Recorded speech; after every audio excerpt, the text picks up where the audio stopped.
Good morning. The last story that we talked about that Dr. Seuss wrote was that he was trying to write some books that were going to be a little bit more about things that were going on in the world. So one of the last things that he did was writing Yertle the Turtle about Hitler and how he was a tyrant and didn't care what other people thought. And finally people stood up to him. Then for fun, I read you Gertrude McFuzz. But now this is going to be the book he writes after he writes Yertle the Turtle, and it's called The Sneetches. And he's going to write this story based on what starts going on in the world around racism. And if you remember from Dr. Martin Luther King Jr., racism is when you're choosing to not like people based on the color of their skin. So that is starting to happen now. And Dr. Seuss, as we were talking about before, it seems kind of silly to look at people and decide something about what they look like to represent what kind of person they are, where it's really about the choices that you make and how you act and things like that that are the important things. So The Sneetches is his way of kind of writing a book to show people that it really doesn't matter what you look like, and it's really silly to think about what people look like as being so important, where it really doesn't matter what color your hair is, what clothes you wear, what color your skin is, how you style your hair, what kind of shoes you wear. None of those things really matter on the outside. It's the inside stuff that matters. So Dr. Seuss, like he did before, took a serious problem that was going on and decided to make it into a book, hoping to show people, hey guys, how you're acting is kind of silly. And so he wrote The Sneetches and Other Stories. This actually does have 3 stories inside. This is the one that is his main focus, so it's called The Sneetches. What are Sneetches? I have no idea. They're something he made that looks like this. One of his creations. Now, the star-belly Sneetches had bellies with stars. The plain belly Sneetches had none upon theirs. Those stars weren't so big. They were really so small. You might think such a thing wouldn't matter at all. No, they look pretty similar, just like humans are looking similar. But because they had stars, all the star-belly Sneetches would brag.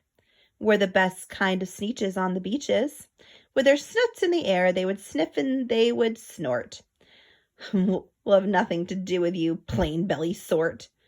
And whenever they met some, when they were out walking, they'd hike right on past them without even talking. When the star-bellied children went out to play ball, could a plain belly get in the game? No, not at all. You could only play if your bellies had stars, and the plain belly children had none upon theirs. Kind of reminding me of Martin Luther King Jr. not getting to play with his friends because of how they look different. When the star-belly Sneetches had Frankfurter roasts or picnics or parties or marshmallow toasts, they never invited the plain belly Sneetches. They left them out cold in the dark of the beaches. They kept them away, never let them come near, and that's how they treated them year after year. Then one day, it seems, only the plain belly Sneetches were moping and doping along on the beaches, just sitting there wishing their bellies had stars. A stranger zipped up in the strangest of cars. My friends, he announced in a voice clear and keen, my name is Sylvester McMonkey McBean. And I've heard of your troubles. I heard you're unhappy, but I can fix that. I'm the fix-it-up chappy. I've come here to help you. I have what you need, and my prices are low, and I work at great speed, and my work is 100% guaranteed. Then quickly, Sylvester McMonkey McBean put together a very particular machine. He said, you want stars like a star-belly Sneetch? My friends, you can have them for $3 each. Just pay me your money and hop right aboard. As they clambered inside and the big machine roared, and it clonked and it bonked and it jerked and it burked. But it bopped them about, but the thing really worked. When the plain belly Sneetches popped out, they had stars. They actually did. They had stars upon theirs. And then they yelled at the ones who had stars at the start. We're exactly like you. You can't tell us apart. We're all just the same now, you snooty old smarties. And now we can go to your Frankfurter parties. Good grief, groaned the ones who had stars at the first.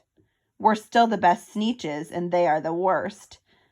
But now how in the world will we know, they all frowned, if which kind of what or the other way round? And then up came McBean with a very sly wink. Sly, so he's really trying to trick them. And he said, things are not quite as bad as you think. So you don't know who's who. That is perfectly true. But come with me, friends. Do you know what I'll do? I'll make you again the best Sneetches on beaches. And all it will cost you is $10 eaches. Belly stars are no longer in style, said McBean.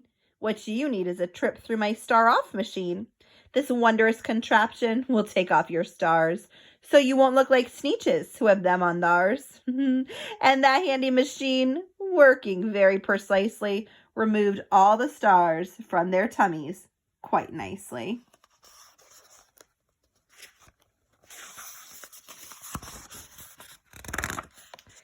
Then with their snoots in the air, they paraded about, and they opened their beaks, and they let out a shout. We know who is who, and there isn't a doubt. The best kind of Sneetches are Sneetches without. Then, of course, those with stars got frightfully mad. To wearing a star now was frightfully bad. Then, of course, old Sylvester McMonkey McBean invited them into his star-off machine. Then, of course, from then on, you can probably guess things really got into a horrible mess. All the rest of that day, on those wild screaming beaches, the fix-it-up chappie kept fixing up Sneetches. Off again, on again, in again, out again. And through the machines they raced round and about again, changing their stars every minute or two. They kept paying money. They kept running through. Until neither the plane nor the starbellies knew whether this one was that one or that one was this one, or which one was what one, or what one was who. Look at all the money he's collected from them being so silly.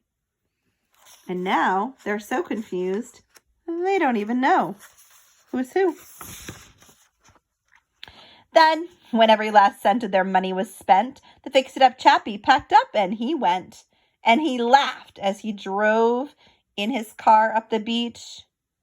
They never will learn.